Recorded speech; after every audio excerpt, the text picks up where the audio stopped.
Now, the difference between sadness and depression. I have seen people using both the terms interchangeably and they are confused with each other. Simple events, they call it depression. Now, please understand, depression is a very heavy term.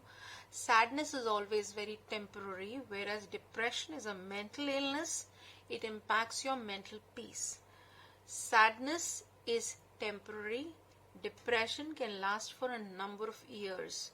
Sadness is due to any negative event in the present. For example, somebody is hurtful to you, somebody said something mean to you, somebody did something wrong to you, so that you can have an emotion called as sadness. But remember, depression is due to an event which occurred in the past.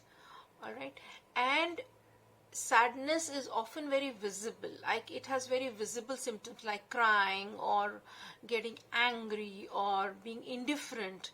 So these are the symptoms that are there of sadness. But remember, depression, a person can not necessarily will ever have symptoms.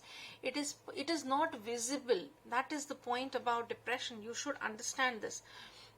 It's possible that a person may be suicidal but will appear in his workspace perfectly fine. A person will smile often but may be depressed from inside. So this is their suffering. Depression suffering may not be visible, but sadness is extremely visible. So know what you have, what are you going through, whether it's just a temporary emotion called sadness, which kind of events are leading to that, and what is depression. Do not take treatments for sadness. Sadness is temporary, it'll go off. It can, you indulge in something which makes you feel good. You may eat something, maybe you eat something sugary or something of that sort, whatever. That can make you feel good and your sadness is temporary, it'll go off. Depression would not go off. It will continue for a number of years, for which professional treatment is needed.